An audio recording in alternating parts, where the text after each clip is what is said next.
Hallelujah. കർത്താവ് എല്ലാവരെയും ധാരാളമായി അനുഗ്രഹിക്കുമാറാകട്ടെ. ഹല്ലേലൂയ. Praise the Lord. നമ്മുടെ പലരും ഡ്യൂട്ടിയിലായിരിക്കുന്നല്ലോ, കടന്നു വരുവാൻ കഴിയാതെ ഭാരപ്പെടുന്നല്ലോ, അവരെയും ഓർത്ത് പ്രത്യേകമായി നമുക്ക് പ്രാർത്ഥിക്കാം. വേഗത്തിൽ യോഹന്നാൻ സുവിശേഷത്തിലേക്ക് നമുക്ക് കടന്നു വരാം. യോഹന്നാൻ സുവിശേഷം 3-ാം അധ്യായം 8-ാമത്തെ വാക്യം പ്രാരംഭമായി നമുക്ക് വായിക്കാം. യോഹന്നാൻ സുവിശേഷം 3-ാം അധ്യായം 8-ാമത്തെ വാക്യം. കാറ്റ് ഇഷ്ടമുള്ളിടത്ത് ഊതുന്നു, അതിന്റെ ശബ്ദം നീ കേൾക്കുന്നു, എവിടെ നിന്ന് വരുന്നു എന്നും എവിടേക്ക് പോകുന്നു എന്നും അറിയുന്നില്ല. ആത്മാവിനാൽ ജനിച്ചവനെല്ലാം അതുപോലെയാകുന്നു എന്ന് ഉത്തരം പറഞ്ഞു. പരിശുദ്ധാത്മ നിറവിലായിരിക്കുന്ന ദൈവജനത്തെ കുറിച്ചും ആത്മാവിൽ നിറയേണ്ട ആവശ്യകതയെ കുറിച്ചുമുള്ള ദൂതുകളുടെ ഇടയിൽ എപ്പോഴോ ഒക്കെയോ ഈ വാക്യങ്ങൾ ഞാൻ സംസാരിക്കുവാനിടയായിട്ടുണ്ട്. യേശു കർത്താവ് നിക്കോദിമോസിനോട് സംസാരിക്കുന്നതിന്റെ ഭാഗങ്ങളാണല്ലോ ഇത്. കാറ്റ് ഇഷ്ടമുള്ളിടത്ത് ഓതുന്നു, ആത്മാവിൽ ജനിച്ചവൻ അങ്ങനെയാകുന്നു എന്നാണ് കർത്താവ് സംസാരിക്കുന്നത്. ഞാൻ ഈ വാക്യത്തിൽ നിന്ന് ഒരു പദം മാത്രമാണ് എടുക്കാൻ ആഗ്രഹിക്കുന്നത്. കാറ്റ് ഇഷ്ടമുള്ളിടത്ത് ഓതുന്നു, അതിന്റെ ശബ്ദം നീ കേൾക്കുന്നു. ഇന്ന് രാത്രി നിങ്ങൾ കേൾക്കാൻ പോകുന്നത് ദൈവ ശബ്ദത്തെ കുറിച്ചാണ്. ഹല്ലേലൂയ. സന്തോഷമുണ്ടോ? ഹല്ലേലൂയ. അതിന്റെ ശബ്ദം നീ കേൾക്കുന്നു. നമുക്കറിയാം, കാറ്റ് വീഴ്ചയടിക്കുമ്പോൾ നമുക്ക് കാണാൻ കഴിയത്തില്ല, അല്ലേ? ഹല്ലേലൂയ. കാറ്റ് ഉണ്ടാകുന്നു എന്നുള്ളത് നമുക്ക് മനസ്സിലാക്കി തരുന്നത് അതിന്റെ ശബ്ദത്തിൽ കൂടെ. ഹല്ലേലൂയ. കാറ്റ് ഒഴുകുമ്പോൾ ഉണ്ടാകുന്ന ആ വൃക്ഷങ്ങളുടെ മേൽ ഉണ്ടാകുന്ന പ്രതിസന്ധികൾ, അല്ലെങ്കിൽ ആ അന്തരീക്ഷത്തിൽ ഉണ്ടാകുന്ന മാറ്റങ്ങൾ, ആ ശബ്ദങ്ങളൊക്കെ വെളിപ്പെടുന്ന നമുക്കറിയാം. ഒരു കാറ്റ് വീശുന്നുണ്ട്. ഹല്ലേലൂയ. Praise the Lord. പരിശുദ്ധാത്മാവിന്റെ ശക്തിക്കും അഭിഷേകത്തിന്റെയും പിന്നിൽ ഒരു ശബ്ദമുണ്ട്. അത് ദൈവത്തിന്റെ ശബ്ദമാണ്. ഹല്ലേലൂയ. നമുക്കറിയാം, പണ്ട് കാലത്തൊക്കെ ഞാൻ പറഞ്ഞിട്ടുള്ള ഇല്ലന്റ് നിങ്ങൾ കേട്ടിട്ടില്ല, അല്ലേ? ഇല്ലന്റും അല്ലേ അതുപോലുള്ള കാര്യങ്ങളൊന്നും നിങ്ങൾക്ക് അറിയത്തില്ല. പണ്ട് കാലത്തൊക്കെ ഇവിടെയുള്ള ഭർത്താവ് ഭാര്യയ്ക്ക് ഇൻഫോർമേഷനുകൾ, ഇൻസ്ട്രക്ഷനുകളൊക്കെ പാസ് ചെയ്യണമെങ്കിൽ അവരൊരു കത്ത് എഴുതി അയക്കും. അത് ഒരാഴ്ച 2 ആഴ്ച കൊണ്ടൊക്കെ ആയിരിക്കും നാട്ടിൽ ചെല്ലുന്നത്. അത് പൊട്ടിച്ച് വായിക്കും. അതിന്റെ റിപ്ലൈ തിരിച്ചിവിടെ വരുമ്പോഴത്തേക്ക് ഏകദേശം 1 മാസമാണ്, അല്ലേ? എന്നാൽ ഇപ്പോൾ നമ്മൾ അങ്ങനെയല്ല. ബോട്ടിം എടുക്കുക, പ്രസ് ചെയ്യുക, നേരെ. ഞങ്ങളുടെ മമ്മിയോട് ഞങ്ങൾ എന്നും സംസാരിക്കാറുണ്ട്. മമ്മി പറയാം, എന്നും കാണുന്നുണ്ടല്ലോടാ, എന്തിനാ വരുന്നത്? കാരണം എന്നും നമുക്ക് കാണാൻ പറ്റും, എന്നും നമുക്ക് സംസാരിക്കാൻ പറ്റും. അതുപോലെ സാഹചര്യങ്ങളൊക്കെ ആയിരിക്കുകയാണ്. അപ്പോൾ നമുക്ക് എങ്ങനെയാണ് മമ്മി അവിടെ ഉണ്ടെന്ന് ഞാനെങ്ങനെ മനസ്സിലാക്കുന്നത്? ശബ്ദം കേട്ടു, അല്ലേ? കാണാൻ പറ്റും, ശബ്ദം കേട്ടു. ഹല്ലേലൂയ. അപ്പോൾ ദൈവത്തിന്റെ അസ്തിത്വം, ദൈവമുണ്ട് എന്ന് നമ്മെ തിരിച്ചറിയിക്കുന്നത് ദൈവത്തിന്റെ ശബ്ദമാണ്. ദൈവത്തിന് നമ്മളോടുള്ള ഇടപെടലുകളാണ്. ഹല്ലേലൂയ. ദൈവമില്ല എന്ന് കൂടെ ഹൃദയത്തിൽ പറയുമ്പോൾ വിശ്വസിക്കുന്ന നമുക്കറിയാം, നമുക്ക് പറയാൻ പറ്റും, ദൈവം ജീവിക്കുന്നു. എന്റെ പ്രാർത്ഥനയ്ക്ക് മറുപടി തരുന്നത് മാത്രമല്ല, ദൈവം എന്നോട് സംസാരിക്കുന്നു.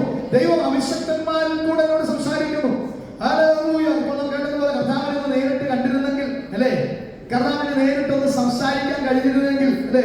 എത്ര ഭാഗ്യകരമായ അവസ്ഥയാണ്. അപ്പോസ്തലന്മാർക്ക് ആ ഭാഗ്യം ലഭിച്ചു, നമുക്ക് ആ ഭാഗ്യം ലഭിച്ചില്ല. നമ്മൾ വിശ്വാസത്താലാണ് കർത്താവിനെ കാണാതെ വിശ്വസിക്കുന്നവർ ഭാഗ്യവാന്മാർ. നമ്മൾ വിശ്വാസത്താലാണ് കർത്താവിനെ കണ്ടത്, അല്ലേ?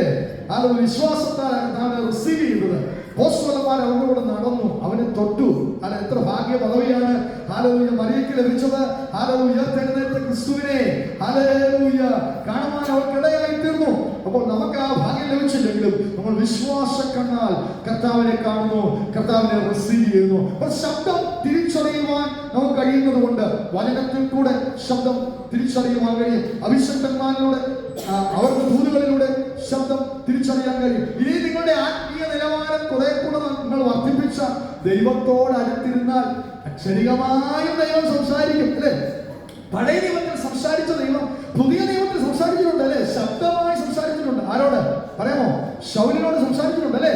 ദമസ്കോസിന്റെ വെടിവാതിൽക്കൽ വെച്ച് കർത്താവ് ശൗലിനോട് അക്ഷരികമായി സംസാരിക്കുന്ന ഒരു ശബ്ദമാണ് വെളിപ്പെടുന്നത്. അവിടെ പുതിയ നിയമസഭയിലും ശബ്ദത്തോടുകൂടെ സംസാരിക്കാൻ പഴയ നിയമത്തിൽ ശമൂവേലേ എന്ന് വിളിച്ചതുപോലെ ഹല്ലേലൂയ പുതിയ നിയമസഭയോട് സംസാരിക്കുവാൻ, നമ്മളോട് വ്യക്തിപരമായി സംസാരിക്കുവാൻ കർത്താവിന് കഴിയും. ഹല്ലേലൂയ.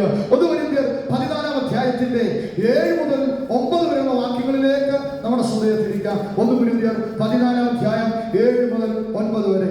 കുഴൽ, വീണ എന്നിങ്ങനെ നാദമെടുക്കുന്ന നിർജീവ സാധനങ്ങൾ തന്നെയും നാദഭേദം കാണിക്കുന്ന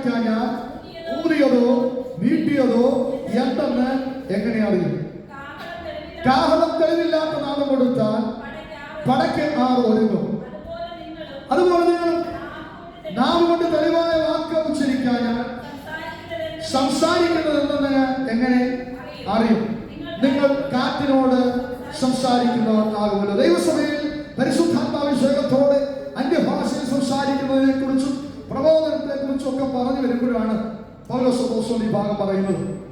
എപ്പോഴും അന്യഭാഷ തന്നെ പറഞ്ഞുകൊണ്ടിരുന്നു കഴിഞ്ഞാൽ ഒരു ദൈവസഭയ്ക്കകത്ത് ഹല്ലേലൂയ അന്യഭാഷ തന്നെ അന്യഭാഷ തന്നെ പറഞ്ഞുകൊണ്ടിരുന്ന നിങ്ങളെന്താ പറയും? ഇതെന്തോ വാസന എന്തോ പറ്റി ചോദിക്കും അല്ലേ?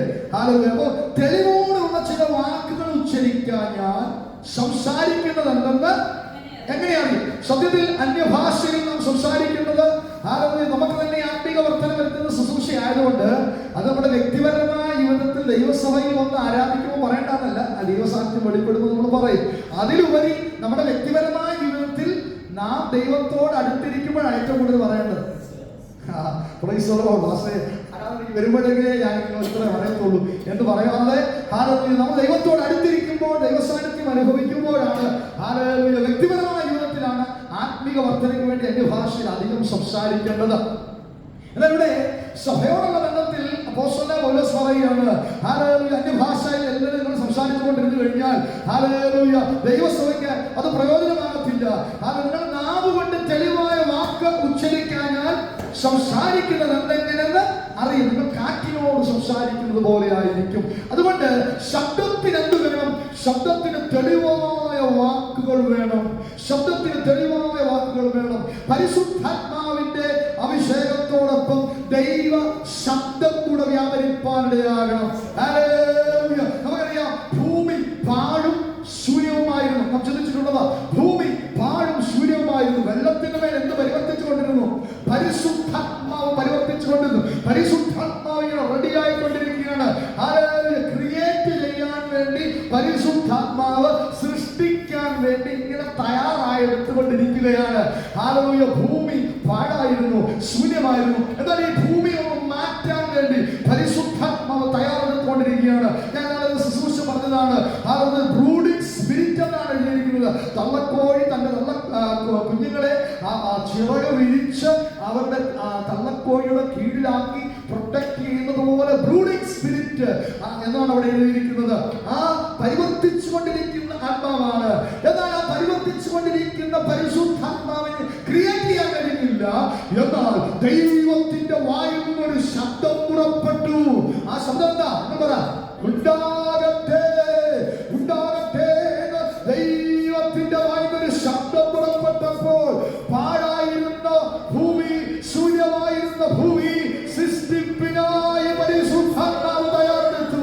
അങ്ങനെയെങ്കിൽ ഇന്ന് രാത്രി പ്രാരംഭമായ ഒരു ദൂത് നിങ്ങളോട് പറയട്ടെ, പരിശുദ്ധാത്മാവും ദൈവത്തിന്റെ ശബ്ദവും കൂടെ ചേർന്നാൽ അവിടെ ഇന്ന് രാത്രി എന്ത് സംഭവിക്കും? നിങ്ങൾ പറ. സൃഷ്ടി നടക്കും.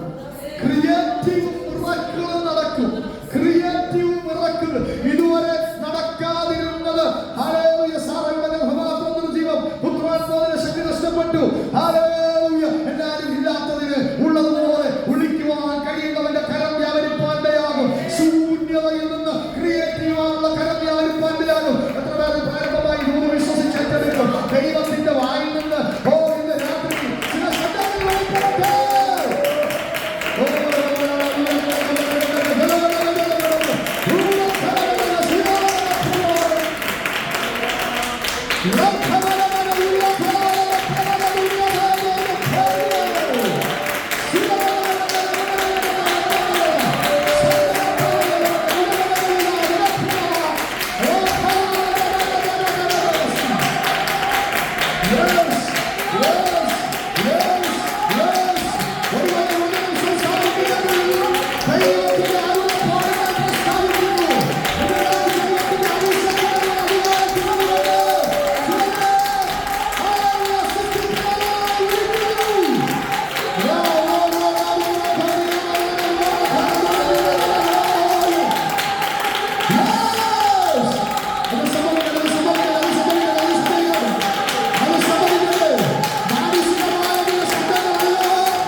സംസാരിച്ചു തുടങ്ങിയ തന്റെ അഭിഷക്തന്മാരിൽ കൂടെ പ്രവാചകന്മാരിൽ കൂടെ വെളിപ്പെട്ടിറങ്ങിയ ദൈവശബ്ദം അത് എഴുതപ്പെട്ടതായി ഓരോരുത്തർക്കും ലഭിച്ച ദൈവശബ്ദം ഉൽപ്പത്തി മുതൽ ഹല്ലേലൂയുള്ള ഭാഗങ്ങൾ മോശ എഴുതുമ്പോൾ മോശയ്ക്ക് ആത്മാവിൽ മനസ്സിലായ ദൈവം വെളിപ്പെടുത്തി കൊടുത്ത ശബ്ദങ്ങളെ അവൻ ലിഖിതങ്ങളായി എഴുതി വെച്ചു. ഹല്ലേലൂയ. എഴുതപ്പെട്ട വചനം, അങ്ങനെ മലാക്കി വരെ ദൈവം സംസാരിച്ച വചനങ്ങൾ പ്രവാചകന്മാർ ഹല്ലേലൂയ ചുരുളുകളിൽ എഴുതി. ആ എഴുതപ്പെട്ട വചനമാണ് ലോഗോസ്. അതാണ് നമ്മുടെ കൈകളിൽ ഇരിക്കുന്നത്. അത് ഒരിക്കൽ ദൈവം സംസാരിച്ച വചനമാണ്. ആ സംസാരിച്ച വചനം എഴുതപ്പെട്ട വചനമായി നമ്മുടെ കരങ്ങളിൽ ഇരിക്കുന്നു. അത് ഇപ്പോഴും വായിക്കുമ്പോൾ ശക്തി വെളിപ്പെടുന്നതിന്റെ കാര്യമുണ്ടെന്ന് അറിയാമോ? അത് ഒരിക്കൽ ദൈവം സംസാരിച്ച ദൈവത്തിന്റെ വായിൽ പുറപ്പെട്ടു വന്ന ശബ്ദങ്ങളായതുകൊണ്ട് അതിന് ഇപ്പോഴും കാലങ്ങൾ കഴിഞ്ഞിട്ടും ഈ വചനത്തിന് ശക്തിയുള്ളത്. അത് എഴുതപ്പെട്ട വചനം. ഹല്ലേലൂയ. എന്നാൽ യോഹന്നാൻ പറയുന്ന ആദ്യം വചനം ഉണ്ടായിരുന്നു, വചനം ദൈവത്തോടു കൂടെയായിരുന്നു, വചനം ദൈവമായിരുന്നു, വചനം ജഡമായി വെളിപ്പെട്ടു. ശരീരത്തിൽ വെളിപ്പെട്ട വചനം അത് ക്രിസ്തുവാണ്. എഴുതപ്പെട്ട വചനം നമ്മുടെ കയ്യിലുണ്ട്, ശരീരത്തിൽ വെളിപ്പെട്ട ക്രിസ്തു നമ്മളോടൊപ്പം ഉണ്ട്. നമ്മൾ എത്ര ജയാളികളാണ് വായിക്കേ.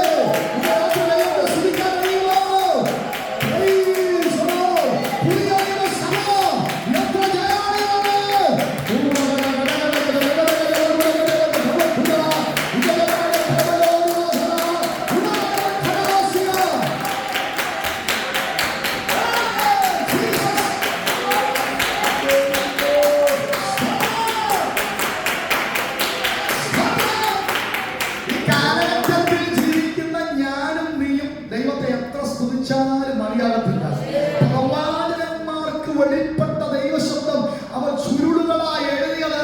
ആ ദൈവശബ്ദം നമ്മുടെ പക്കലുണ്ട്. എന്നാൽ ജഡത്തിൽ വെളിപ്പെട്ട വചനമായിരുന്നവൻ, ജഡത്തിൽ വെളിപ്പെട്ട് കൃപയും സത്യവും നിറഞ്ഞവനായി ഹല്ലേലൂയ നമ്മുടെ ഇടയിൽ പാർത്തിട്ട് അവൻ സംസാരിച്ച ചില വചനങ്ങൾ അപ്പോസ്തലന്മാർക്ക് വന്നിട്ടുണ്ട്. ഹല്ലേലൂയ. അതാണ് ശരീരത്തിൽ വെളിപ്പെട്ട വചനം. അതാ പുതിയ നിയമം. ശരീരത്തിൽ വെളിപ്പെട്ട വചനം യേശു കർത്താവ് സംസാരിച്ചതാണ് പുതിയ നിയമം. രണ്ട് ദൈവസഭയ്ക്കുണ്ട്. ദൈവത്തെ സ്തുതിക്കാൻ കഴിയുമോ? എബ്രായരുടെ ലേഖനത്തിൽ 1-ാം അധ്യായത്തിന്റെ 1-2 വാക്യങ്ങളിലേക്ക് നിങ്ങളുടെ ശ്രദ്ധ കൊണ്ടുവരാൻ ആഗ്രഹിക്കുന്നു. എബ്രായർ 1-ാം അധ്യായം 1-2 വാക്യങ്ങൾ. ദൈവം ഭാഗമായിട്ട് എപ്പോഴും ആയിരുന്നില്ല, എപ്പോഴും സംസാരിക്കുന്നില്ലായിരുന്നു.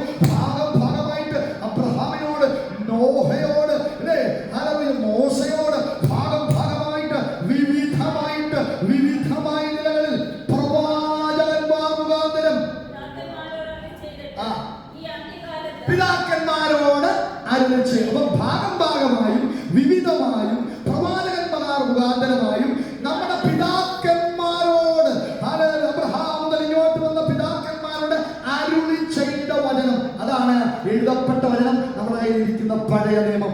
എന്നാൽ ഈ അന്ത്യകാലത്ത് പുത്രൻ മുഖാന്തരം, യേശു കർത്താവ് മുഖാന്തരം സംസാരിച്ചതും ഹല്ലേലൂയ നമ്മുടെ വചനത്തിലുണ്ട്.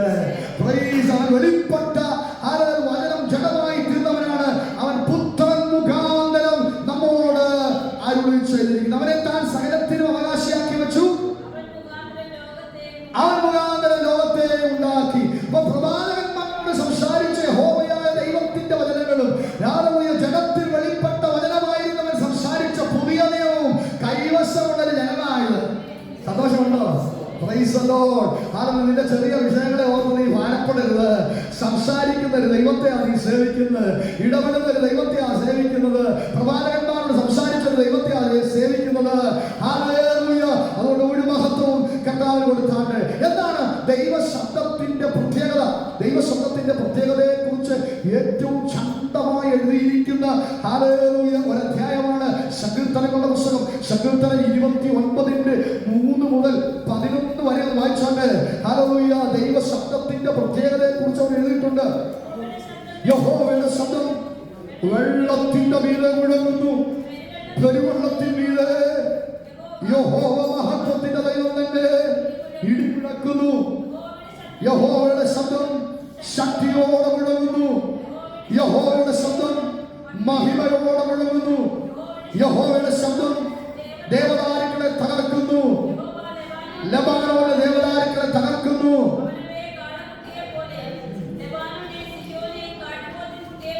തുള്ളിക്കുന്നു. യഹോവയുടെ ശബ്ദം അഗ്നിജ്വാലകളെ ചിന്തിക്കുന്നു. യഹോവയുടെ ശബ്ദം മരുഭൂമിയെ നടുക്കുന്നു. യഹോവ കാദേശ് മരുഭൂമിയെ നടുക്കുന്നു. യഹോവയുടെ ശബ്ദം മാൻപേടകളെ പ്രസവിപ്പിക്കുമാറാക്കുന്നു. അതിന്റെ വനങ്ങളെ തൊലിവിരിക്കുന്നു. യഹോവ യഹോവ എന്നേക്കും രാജാവായിരിക്കുന്നു. യഹോവയുടെ ശബ്ദത്തിന്റെ പ്രത്യേകത ഇത്ര വിശദമായി എഴുതിയ ഒരു സങ്കീർത്തനമില്ല. ഹല്ലേലൂയ. യഹോവയുടെ ശബ്ദത്തെ മിന്നലിനോടും ഇടിയോടും ഒക്കെ താരതമ്യപ്പെടുത്തി സങ്കീർത്തനക്കാരൻ എഴുതിയിരിക്കുകയാണ്. ഒരു പറഞ്ഞ ശ്രദ്ധിക്കുക. യഹോവയുടെ ശബ്ദം മാൻപേടകളെ പ്രസവിക്കുമാറാക്കുന്നു, വനത്തിന്റെ തൊലി ഉരിക്കുന്നു. ഹല്ലേലൂയ. നമുക്കറിയാം അമേരിക്കയിൽ കഴിഞ്ഞിടെ ഒരു ഹല്ലേലൂയ വലിയ തീ പടരുവാനിടയായി തീർന്നു. ഹോളിവുഡ് നേതാക്കന്മാരൊക്കെ താമസിച്ച ഭോഷേരിയായിട്ടുള്ള സ്ഥലമാണ്. ഹല്ലേലൂയ. ആ നിമിഷം കൊണ്ട് കാട്ടുതീ വന്ന് അത് ചാരമായി മാറി. ഹല്ലേലൂയ. ദൈവം അയക്കുന്ന മിന്നൽ പിളറുകൾക്ക്, ദൈവം അയക്കുന്ന ഇടിമുഴക്കത്തിന്, ദൈവം അയക്കുന്ന മിന്നലുകൾക്ക്, പ്രകൃതി ശക്തികളുടെ മേലുള്ള ദൈവത്തിന്റെ അധികാരത്തിന്, ആ അധികാരത്തെ ദൈവ ശബ്ദത്തോട് ഉപമിച്ചാണ് സങ്കീർത്തനക്കാരൻ എഴുതിയിരിക്കുന്നത്. ഇവിടെ ഒരു പദം എഴുതിയിരിക്കുന്നു, മാൻപേടകളെ പ്രസവിക്കുമാറാക്കുന്നു. ഒരു ഭാഗത്ത് ഞാൻ വായിച്ചതെങ്ങനെയാണ് കാണുന്നത്. ഈ മാൻപേടകളൊക്കെ പ്രസവിക്കുവാൻ സമയമാകുന്ന സമയത്ത് ഇവര് കുറച്ച് ടെൻഷനിലായി ഇങ്ങനെ ഇരിക്കുന്ന സമയങ്ങളാണ്. ഇവരുടെ ശത്രു മൃഗങ്ങളൊക്കെ ഇവരെ ആക്രമിക്കാൻ വരുമ്പോൾ അവരെ പ്രൊട്ടക്ട് ചെയ്യുവാൻ ആരുമില്ല, അല്ലേ? പ്രസവ സമയം എടുത്ത സമയമാണ്. അവരെ പ്രൊട്ടക്ട് ചെയ്യാൻ ആരുമില്ല. ആരുമില്ലാത്തവർക്ക് ദൈവമാണ് ആ സമയത്ത് തുടരിക്കുന്നത്. ദൈവം എന്ത് ചെയ്യുമെന്ന് അറിയാമോ? ഒരു മിന്നലുണ്ടാക്കും, ഒരു മഴ പെയ്യിക്കും, ഒരു ഇടിമുഴക്കം വെളിപ്പെടുത്തും. ആ മിന്നലിൽ മരത്തിന്റെ തൊലി വലിച്ചുരയ്ക്കപ്പെടും. മരത്തിന്റെ തൊലി വലിച്ചുരയ്ക്കപ്പെട്ടതിന് ശേഷം ഈ മാൻപേടകൾക്ക് ഒരു ഷെൽട്ടർ പോലെ ആയിത്തീരും, ടെന്റ് പോലെ. മരത്തിന്റെ തൊലി വലിച്ച് ഉരിക്കപ്പെട്ട ദൈവം ക്രമീകരിക്കും. പിന്നെ അതിനോടുകൂടെ ദൈവം ഒരു ഇടിമുഴക്കമയക്കും. ആ ഇടിമുഴക്കത്തിന്റെ ശബ്ദത്തിൽ വേദന പോലെ അറിയാതെ ഈ മാൻപേടകൾ പ്രസവിക്കും. ദൈവ ശബ്ദം ഇടിമുഴക്കമായി മിന്നലായി വെളിപ്പെടുവാനിടയായി തീരും.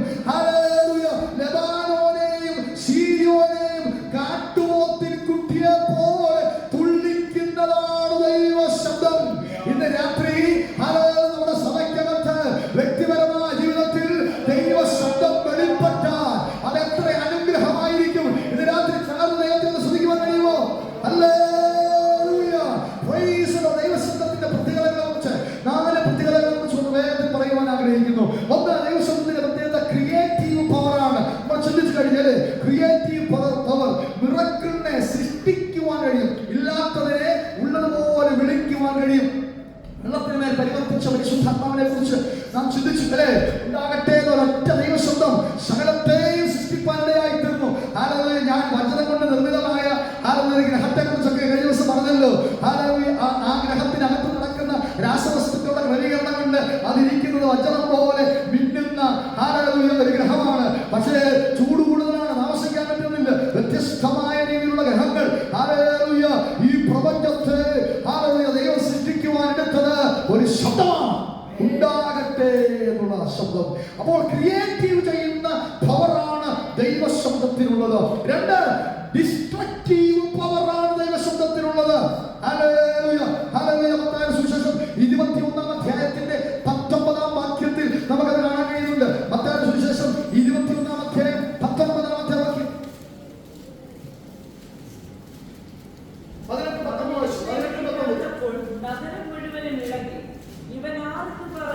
21-19 രാവിലെ അവൻ നഗരത്തിലേക്ക് മടങ്ങി പോകുന്ന സമയം വിശന്നിട്ട് വഴിയരികെ ഒരു അത്തിവൃക്ഷം കണ്ടു.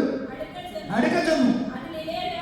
അതിലല്ലാതെ ഒന്നും കാണുകയില്ല. ആകയാൽ ഇനി നിന്നിൽ ഒരു നാളും ഫലമുണ്ടാകാതെ പോകട്ടെ എന്ന് അതിനോട് പറഞ്ഞു. ക്ഷണത്തിൽ അത്തി ഉണങ്ങിപ്പോയി. ഭക്ഷണം കിട്ടാത്തത് കൊണ്ട്, ഫലം കിട്ടാത്തത് കൊണ്ട് സംസാരിച്ച പദമാണ്. അതൊന്നും സംഭവിക്കാൻ പോകുന്നില്ലെന്നൊക്കെയാണ് ശിഷ്യന്മാർ ചിന്തിച്ചത്. എന്നാൽ ക്ഷണത്തിൽ അത് ഉണങ്ങിപ്പോയി. ദൈവശബ്ദം ഡിസ്ട്രക്റ്റീവ് പവറാണ്. നിനക്ക് വിരോധമായി ചലിക്കുന്നതിനെ ഉണക്കിക്കളയുവാൻ നിന്നോട് കൂടെ നിൽക്കുന്ന അധികാരത്തിന്റെ ശബ്ദമാണ് ദൈവശബ്ദം. ഇത്ര വിശ്വസിക്കുന്നു. അതുകൊണ്ടാണ് യോശുവ പറഞ്ഞത്, സൂര്യ നീ ഗിബെയോനിലും ചന്ദ്ര നീ അയ്യാലോ താഴ്വരയിലും നിൽക്ക. ദൈവത്തിന്റെ ശബ്ദം കേട്ട് അതവന്റെ നാവിൽ കൂടെ പറഞ്ഞപ്പോൾ പ്രപഞ്ച ശക്തികൾ അവനെ അനുസരിച്ചു. അത്തി അവനെ അനുസരിച്ചു. അത്തി ഉണങ്ങിപ്പോകാതെയായിരുന്നു. ഒറ്റ വാക്ക് ഡിസ്ട്രക്റ്റീവ് പവർ വെളിപ്പെട്ടു. ഒറ്റ വാക്കിൽ നശീകരണത്തിന്റെ ശക്തി അവിടെ സംഭവിച്ചു. പുതിയ നിയമത്തിൽ സംഭവിച്ചിട്ടുണ്ട്, ശിഷ്യന്മാർക്ക് സംഭവിച്ചിട്ടുണ്ട്. ഉണ്ട്. അനന്യാസ് സഫീര അല്ലേ? അനന്യാസ് ആദ്യമേ നഷ്ടപ്പെട്ടു പോയി അല്ലേ?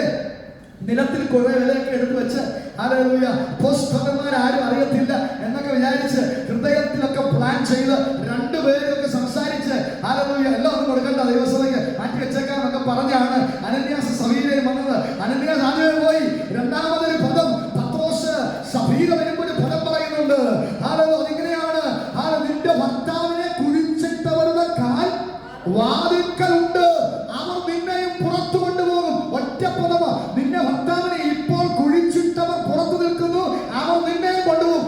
ഉടനെ അവൾ പ്രാണനെ വിട്ട് മരിപ്പാനിടയായി തീർന്നു. ഇത് സംഭവിച്ചത് പഴയ നിയമത്തിലല്ല. ഇത് സംഭവിച്ചത് പുതിയ നിയമത്തിലാണ്. ഇത് സംഭവിച്ചത് അഭിഷക്തന്റെ വാക്കിനകത്താണ്. ഇത് സംഭവിച്ചത് പത്രോസ് പരിശുദ്ധാത്മാവിൽ നിറഞ്ഞതുകൊണ്ടാണ്. അങ്ങനെയെങ്കിൽ ഇന്ന് രാത്രി നിനക്ക് വിരോധമായി ചലിക്കുന്ന ചില അനുഭവങ്ങളെ ആത്മാവിൽ ശാസിപ്പാൻ, ആത്മാവിൽ ഇല്ലാതാക്കാനുള്ള ഡിസ്ട്രക്റ്റീവ് പവർ നിന്റെ അകത്തുള്ളത്. ഇന്ന് രാത്രി വിശ്വസിക്കണോ? Yes yes yes. ഇയാളെ പോയതിന്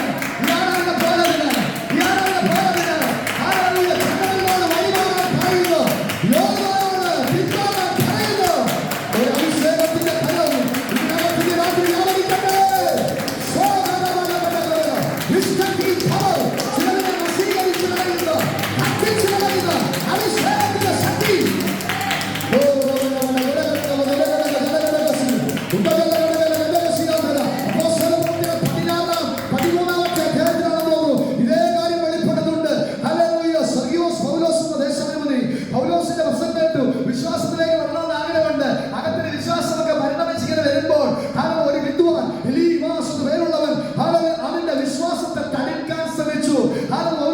പറയുന്ന ഒരു പദമുണ്ട്, ഇപ്പോൾ കർത്താവിന്റെ കൈ നിന്റെ മേൽ വീഴും, നീ ഒരു സമയത്തേക്ക് സൂര്യനെ കാണാതെ കുരുടനായിരിക്കും. അവിടെ എഴുതിയിരിക്കുന്നു. പൗലോസ് പറഞ്ഞതിന് ശേഷം ഒരു മാസം കഴിഞ്ഞല്ല സംഭവിച്ചത്. ഉടനെ ഒരു തിമിരവും ഇരുട്ടും അവന്റെ മേൽ വീഴും. കൈ പിടിച്ച് നടത്തുന്നവരെ തിരിഞ്ഞുകൊണ്ട് പൗലോസിന്റെ വിശ്വാസത്തെ തടുത്തു കളഞ്ഞ് എലീമാസിനെ ഒരു സെക്കൻഡ് കൊണ്ട് തപ്പി നടക്കുന്നവനാക്കി മാറ്റാൻ തക്കവണ്ണം പൗലോസിന്റെ അധരങ്ങളിൽ വെളിപ്പെട്ട പരിശുദ്ധാത്മാഭിഷേകമുണ്ട്. ഇത് സംഭവിച്ചത് പുതിയ നിയമത്തിലാണ്. അങ്ങനെ വിശ്വസിക്കുന്ന നിന്റെ അധരങ്ങൾക്ക് ദൈവം തരത്തില്ലേ? നിന്റെ വിശ്വാസം പൗലോസിനെ പോലാണെങ്കിൽ, നിന്റെ വിശ്വാസം പൗലോസിനെ പോലെ ഉയർന്നതാണെങ്കിൽ, ഇന്ന് രാത്രി വെളിപ്പെട്ടു വരുന്ന ഡിസ്ട്രക്റ്റീവ് പവറുള്ള ദൈവത്തിന്റെ വചനം നിനക്ക് വിരോധമായി ചലിക്കുന്ന സകല ശക്തികളെയും തകർത്തു കളയുക. നിനക്ക് വിരോധമായി ഉണ്ടാക്കുന്ന ഒരായുധവും ഫലിക്കുകയില്ല. ന്യായവിസ്താരത്തിൽ നിനക്കെതിരായി എഴുന്നേൽക്കുന്ന എല്ലാ നാവിനെയും നീ കുറ്റം വിധിക്കും. ഇതിന് അടുത്ത പദം എന്താ എഴുതിയിരിക്കുന്നത്? ഇത് യഹോവയുടെ ദാസന്മാരുടെ അവകാശമാണ്. ഇന്ന് രാത്രി സംസാരിച്ചു തുടങ്ങുക. ഈ ദൂത് കേട്ടിട്ട് വെറുതെ പോകാതെ സംസാരിച്ചു തുടങ്ങുക. നിന്റെ ജോലിക്ക് എതിരെ ചലിക്കുന്ന ശക്തികളോട്, നിന്റെ ബിസിനസ്സിനെതിരെ ചലിക്കുന്ന ശക്തികളോട്, നിന്റെ ആത്മീയ ജീവിതത്തിനെതിരെ ചലിക്കുന്ന ശക്തികളോട് ഇന്ന് രാത്രി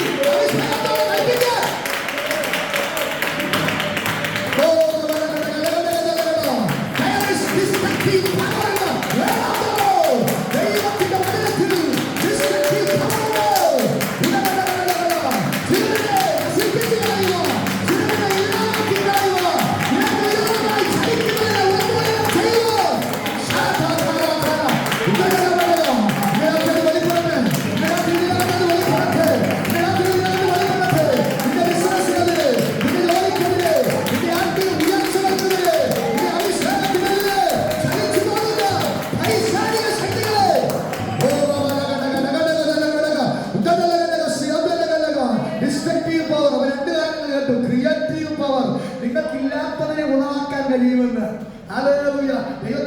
നിങ്ങളോടൊപ്പം ഉണ്ടായിരുന്നാൽ മതി. ദൈവത്തിന്റെ വചനം നിങ്ങളോടൊപ്പം ഉണ്ടായിരുന്നാൽ മതി. ഇല്ലാത്ത ജോലി നിങ്ങൾക്ക് ഉണ്ടാകാൻ കഴിയും, ഇല്ലാത്ത വിസ നിങ്ങൾക്ക് ഉണ്ടാകാൻ വിശ്വസിക്കാതെ, ഇല്ലാത്ത ആ നന്മകൾ നിങ്ങൾക്ക് വിളിച്ചു വരുത്താൻ കഴിയും. കാരണം ദൈവത്തിന്റെ വചനം നിങ്ങളോടൊപ്പം വേണം. വചനം നിങ്ങളോടൊപ്പം ഉണ്ടെങ്കിൽ അതൊരു ക്രിയേറ്റീവ് പവറാണ്. വചനം നിങ്ങളോടൊപ്പം ഉണ്ടെങ്കിൽ അതൊരു ഡിസ്ട്രക്റ്റീവ് പവറാണ്. ചിലതിനെ നശിപ്പിക്കാൻ. അതുകൊണ്ടാണ് പ്രവാചകനോട് കർത്താവ് സംസാരിക്കുന്നത്. ചിലതിനെ നിർമൂലമാക്കാൻ, ചിലതിനെ ഇടിച്ചു കളയുവാൻ, ചിലതിനെ പണിയുവാൻ ഞാൻ നിന്നെ അഭിഷേകം ചെയ്തിരിക്കുന്നു.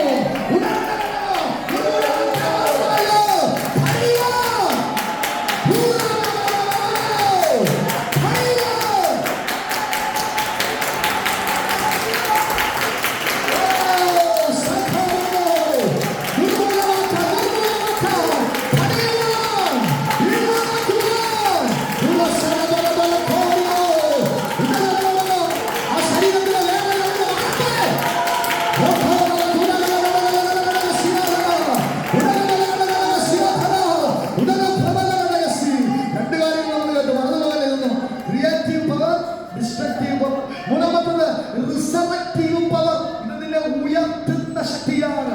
ഇത് പുനരുത്ഥാനത്തിന്റെ ശക്തിയാണ്. പുനരുത്ഥാനത്തിന്റെ ശക്തി പുതിയ നിയമത്തിൽ വെളിപ്പെട്ടത് 3 സ്ഥലത്താണ്. അറിയാമോ? 3 സ്ഥലത്താണ്. 3 വാക്കുകൾ പുനരുത്ഥാനത്തിന്റെ ശക്തിയായി പുതിയ നിയമത്തിൽ വെളിപ്പെട്ടു. റിസറക്റ്റീവ് പവർ, പുനരുത്ഥാനത്തിന്റെ ഉയർത്തെഴുന്നേൽപ്പിക്കുന്നതിന്റെ ശക്തി, അത് വെളിപ്പെട്ടത് യേശു കർത്താവിൽ കൂടെ. ഒന്നാമത്തെ റിസറക്റ്റീവ് പവർ വെളിപ്പെട്ടത് ഈ പദത്തിലാണ്. നിങ്ങൾക്കറിയാം സംഭവം. യായിറോസിന്റെ മകൻ മരിച്ചുപോയി. ഗുരുവിനെ പ്രയാസപ്പെടുത്തണ്ട, അവന്റെ ഭവനത്തിലേക്ക് പോകണ്ട. പലതൊക്കെ ദൂത് കേട്ടു. മരിച്ചിട്ടില്ല, അവൻ ഉറങ്ങുകയാണ്. എന്റെ വായിക്കകത്തു നിന്ന് പുറപ്പെടുന്ന ശബ്ദം അവനെ ഉയർത്തെഴുന്നേൽപ്പിക്കും.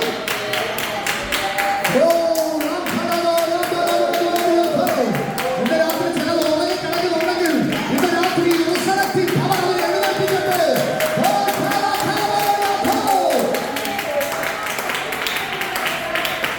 എനിക്കറിയത്തില്ല, വിശ്വാസമുള്ള ഏറ്റെടുത്തോ, വിശ്വാസമുള്ള ഏറ്റെടുത്തോ, വിശ്വാസമുള്ള ഏറ്റെടുത്തോ. ഒരു ദൂത് പരിശുദ്ധൻ പറയുന്നു, നിന്റെ പ്രവാസം ഉറങ്ങിക്കിടക്കുന്നെങ്കിൽ, നിന്റെ പ്രവാസം ഉറങ്ങിക്കിടക്കുന്നെങ്കിൽ റിസറക്റ്റീവ് പവർ അവനെ ഉയർത്തെഴുന്നേൽപ്പിക്കുക.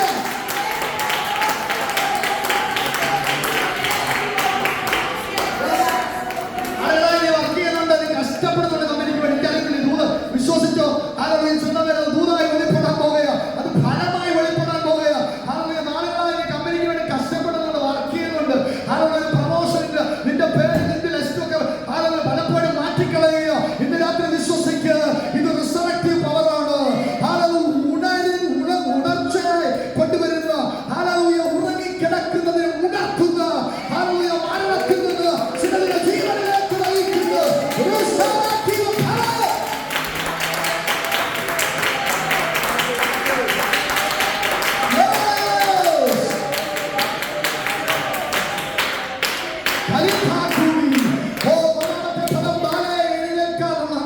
രണ്ടാമത്തെ റിസറക്റ്റീവ് പവർ കർത്താവിന് വെളിപ്പെട്ടത് ബാല്യക്കാരാ എഴുന്നേൽക്കാനാ. സമാറിയോ? പറയാമോ? ബാല്യക്കാരാ എഴുന്നേൽക്കാം. എവിടെ കർത്താവ് തൊട്ടത്? മഞ്ചത്തിന് കർത്താവ് തൊട്ടു. അല്ലെങ്കിൽ മഞ്ചം ചുമക്കുന്നവർ നിന്നു. നിന്നേ പറ്റത്തുള്ളൂ. കർത്താവ് തൊട്ടാൽ നിന്നിരിക്കും. വിശ്വാസമുണ്ടോ? നിന്നെ തകർത്ത് കളയുവാൻ ശത്രുവിന് കഴിയത്തില്ല. വഴിമധ്യേ ചിലതിനെ ചുമക്കുന്നതിനെ കരം വച്ചു നിർത്തുന്ന ഒരു കർത്താവുണ്ട്.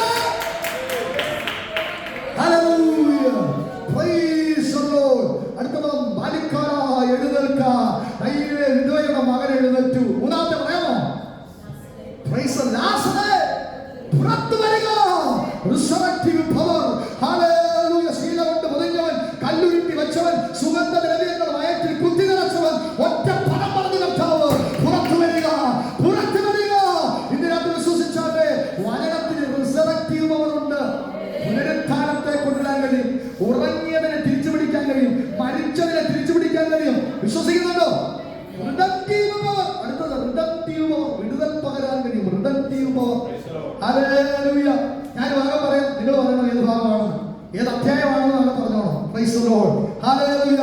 നിന്റെ പാപങ്ങൾ മോചിച്ച് തന്നിരിക്കുന്നു എന്ന് പറയുന്നതോ, എഴുന്നേറ്റ് നിന്റെ കിടക്ക എടുത്ത് നടക്കുക എന്ന് പറയുന്നതോ ഏതാകുന്നു ഉചിതം? Praise the Lord. പറയാമാർക്കെങ്കിലും സുശേഷം 2-ാം അധ്യായം അല്ലേ? ഹല്ലേലൂയ. അവന്റെ സ്നേഹിതൻ ഹല്ലേലൂയ ആ വീടിന്റെ മേൽക്കൂര പൊളിച്ച് ഹല്ലേലൂയ ഒറ്റവാദക്കാരൻ താഴെ കിടക്കുകയാണ്. കർത്താവ് പറയാണ് ഹല്ലേലൂയ, രണ്ടിൽ ഏത് പറഞ്ഞാലും നിനക്ക് വിടുതല. ഹല്ലേലൂയ.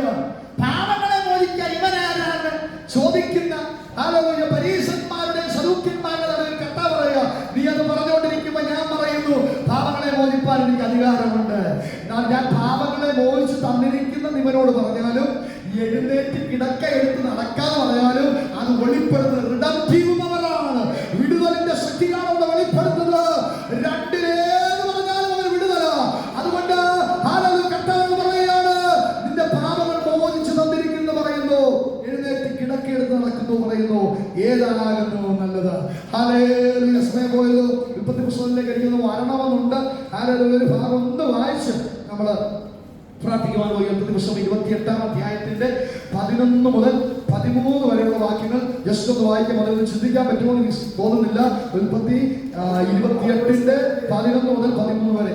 അവനൊരു സ്ഥലത്തെത്തിയപ്പോൾ അവൻ ആ സ്ഥലത്ത് കല്ലുകളിൽ ഒന്നെടുത്ത് തലയണയായി വെച്ചു അവിടെ കിടന്നുപോയി. അവനൊരു സ്വപ്നം കണ്ടു. എല്ലാ ഭൂമിയിൽ വെച്ചിരിക്കുന്ന ഒരു കോവണി, അതിന്റെ തല സ്വർഗത്തോട് എത്തിയിരിക്കുന്നു. ദൈവത്തിന്റെ ദൂതന്മാർ അതിൽ കൂടി കയറുകയും ഇറങ്ങുകയുമായിരുന്നു. അതിന്മീതെ യഹോവ നിന്ന് അരുളി ചെയ്തത് ഒരു ദൈവശബ്ദമാണ് അവന് വെളിപ്പെടുകയാണ്. അവൻ കണ്ട സ്വപ്നത്തെക്കാൾ ഉപരി, ദൂതന്മാർ കയറുകയും ഇറങ്ങുകയും ചെയ്യുന്നതിനേക്കാൾ ഉപരി ഈ വാക്യം വളരെ ശ്രദ്ധേയമാണ്. അതിന്റെ മീതെ നിന്നുകൊണ്ട് യഹോവ അരുളി ചെയ്തത്, ഞാൻ നിന്റെ പിതാവായ അബ്രഹാമിന്റെ ദൈവവും ഇസ്ഹാക്കിന്റെ ദൈവവുമായ യഹോവയാകുന്നു. നീ കിടക്കുന്ന ഭൂമിയെ ഞാൻ നിനക്കും നിന്റെ സന്തതിക്കും തരും. ഞാൻ നിന്റെ ദൈവമായ യഹോവയാകുന്നു. നീ കിടക്കുന്ന ഭൂമിയെ ഞാൻ നിനക്കും നിന്റെ സന്തതിക്കും തരും. ആരോടാ സംസാരിക്കുന്നത്? യാക്കോബിനോടാ സംസാരിക്കുന്നത്. ഹല്ലേലൂയ. ഗുണപ്പെട്ടു വന്നവനോടാണോ ദൈവം സംസാരിക്കുന്നത്? ആണോ? ഹല്ലേലൂയ.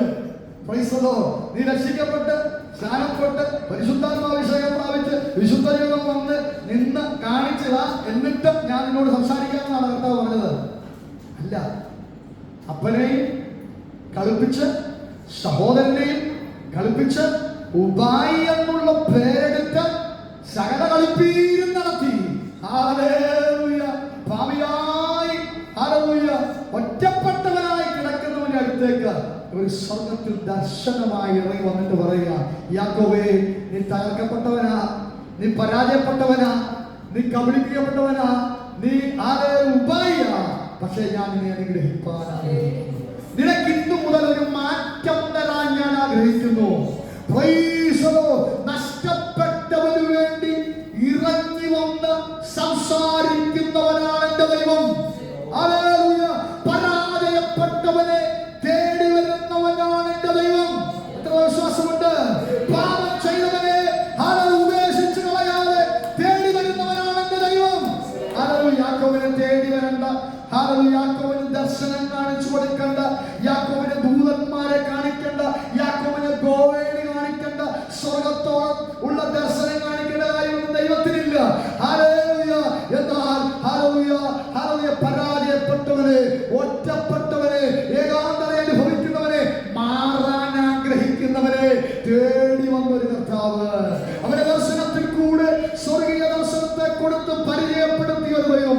മാത്രമല്ല ഹല്ലേലൂയ ആ സ്വർഗീയ ദർശനത്തിന് ഉയരത്തിൽ നിന്നുകൊണ്ട് അതിന്റെ മേൽ നിന്നുകൊണ്ട് യഹോവ അവനോട് അരുളി ചെയ്യുക, യാക്കോബേ, നീ എന്നെ സേവിച്ചാൽ ഹല്ലേലൂയ നിന്റെ പിതാക്കന്മാരുടെ ദൈവമായ ഞാൻ നിന്നെ അനുഗ്രഹിക്കും. നിന്റെ സന്തതി അനുഗ്രഹിക്കപ്പെടും. നീ കിടക്കുന്ന ഭൂമി നിനക്ക് അവകാശമായി മാറും. ഒരു ദിവസം കണ്ണുകളെ വെച്ചാട്ടെ, ഞാൻ തുടങ്ങാൻ മുന്നോട്ട് പോകാൻ ആഗ്രഹിക്കുന്നില്ല. ഹല്ലേലൂയ. കേട്ട വചനത്തിന് മുമ്പിൽ നമ്മെ തന്നെ സമ്പൂർണ്ണമായി സമർപ്പിക്കാം. തുറന്ന സ്വർഗത്തിൽ നിന്ന് ദൈവത്തിന്റെ അരുളപ്പാട് നന്നായ ഒരു മനുഷ്യനോടല്ല, ഗുണപ്പെട്ട ഒരു മനുഷ്യനോടല്ല, ഹല്ലേലൂയ, പരാജയപ്പെട്ടവനോട്, ഹല്ലേലൂയ, പാപിയായ ഒരു മനുഷ്യനോട്, ഉപായിയായ ഒരു മനുഷ്യനോട്, ദൈവത്തിൽ നിന്ന് അകന്ന ഒരു മനുഷ്യനോട്, ഹല്ലേലൂയ, ദൈവം ഗോവേടിയിൽ ഇറങ്ങി വന്ന്, ഹല്ലേലൂയ, ദർശനത്തിൽ വെളിപ്പെട്ട് അവനോട് സംസാരിക്കുക. യാക്കോബേ, ഹല്ലേലൂയ, നീ ഒരു നിയമം ചെയ്താൽ, അവനോട് ഒരു നിയമം ചെയ്യുന്നുണ്ടല്ലേ, അവന് ആ കിടന്നുറങ്ങി കല്ലെടുത്ത് വെച്ച് അതിലെണ്ണ ഒഴിച്ച്, ഹല്ലേലൂയ, ഈ സ്ഥലം ദൈവത്തിന്, ഹല്ലേലൂയ, നിവേദിതമാകുന്നു എന്ന് പറഞ്ഞ്, ദൈവത്തിന്റെ ആലയമല്ലാതെ മറ്റൊന്നുമല്ല, ഇത് യഹോവ ഈ സ്ഥലത്തുണ്ട്, ഞാൻ അറിഞ്ഞില്ല എന്ന് യാക്കോബ് പറയുന്നുണ്ട്. അവരുടെ മാനസാന്തരം അവിടെ സംഭവിക്കുകയാണ്. ഒരു ദൈവ ശബ്ദം വെളിപ്പെട്ടപ്പോൾ അവിടെ ഒരു മാനസാന്തരം സംഭവിച്ചു. നമ്മൾ കഴിഞ്ഞ ദിവസം കണ്ടല്ലോ, ദൈവശബ്ദം വെളിപ്പെടുമ്പോൾ നിന്റെ അകത്തൊരു വേദന ഉണ്ടെങ്കിൽ, നിന്റെ അകത്തൊരു ദുഃഖമുണ്ടെങ്കിൽ, ആ ദുഃഖം മാനസാന്തരത്തിലേക്കും ആ ദുഃഖം ഉത്സാഹത്തിലേക്കും നിന്നെ കൊണ്ടുവരും. ഒരു മടങ്ങി വരാനുള്ള ചിന്ത നിന്നെ കൊണ്ടുവരും. യാക്കോബിന്റെ അകത്ത് ഒരു മടങ്ങി വരവ് ഉണ്ടാവുകയാണ്. കർത്താവേ, ഞാൻ ചെയ്തത് തെറ്റാണ്, ഞാൻ ഉപായിയായ മനുഷ്യനായിരുന്നു, ഹല്ലേലൂയ, ഞാൻ കളിപ്പിച്ച മനുഷ്യനാകുന്നു. എന്നാൽ എനിക്ക് വേണ്ടി ഈ സ്ഥലത്ത്, ഹല്ലേലൂയ, സൂര്യൻ അസ്തമിക്കാറായപ്പോൾ ആരുമില്ലാത്ത ഈ സ്ഥലത്ത്, എല്ലാവരും കൈവിട്ടത് ഞാൻ ജനിച്ച സ്ഥലത്ത്, എന്റെ ഭവനത്തിലേക്ക് മടങ്ങിപ്പോകുവാൻ സാധ്യതകൾ അടഞ്ഞ എന്റെ സ്ഥലത്ത്, ഇതാ എനിക്ക് വേണ്ടി, ഹല്ലേലൂയ, അതിന്മേൽ നിന്നുകൊണ്ട് ദൂത് സംസാരിപ്പാൻ, വചനം സംസാരിപ്പാൻ അങ്ങിറങ്ങി വന്നല്ലോ. യാക്കോബ് ദൈവത്തിന് സമർപ്പിക്കുകയാണ്. ഇന്ന് രാത്രി ദൈവത്തിന് സമർപ്പിച്ചുകൊണ്ട് എഴുന്നേറ്റ് നിന്നാട്ടെ. ഹല്ലേലൂയ, നോക്കേണ്ട മയത്തിൽ നമ്മെ തന്നെ ഏൽപ്പിച്ചാട്ടെ. ക്രിയേറ്റീവ് പവർ, ഹല്ലേലൂയ, ദൈവശബ്ദത്തിനുണ്ട്. ഡിസ്ട്രക്റ്റീവ് പവർ ദൈവശബ്ദത്തിനുണ്ട്. റിസറക്റ്റീവ് പവർ ദൈവശബ്ദത്തിനുണ്ട്. റിഡക്റ്റീവ് പവർ ദൈവശബ്ദത്തിനുണ്ട്. ദൈവശബ്ദം, ഹല്ലേലൂയ, നിന്നെ മടക്കി വരുത്തുന്നതാ. ദൈവശബ്ദം നിനക്ക് വേണ്ടി പുതിയ അനുഭവത്തെ ക്രിയേറ്റ് ചെയ്യുന്നതാ. ദൈവശബ്ദം നിനക്ക് വിരോധമായി നിൽക്കുന്നതിനെ തകർത്ത് കളയുന്നതാ. ദൈവശബ്ദം നിനക്ക് വിടുതൽ പകരുന്നതാ. ദൈവശബ്ദം നിനക്ക് പുനരുത്ഥാനം നൽകുന്നതാ. ഇതിന്റെ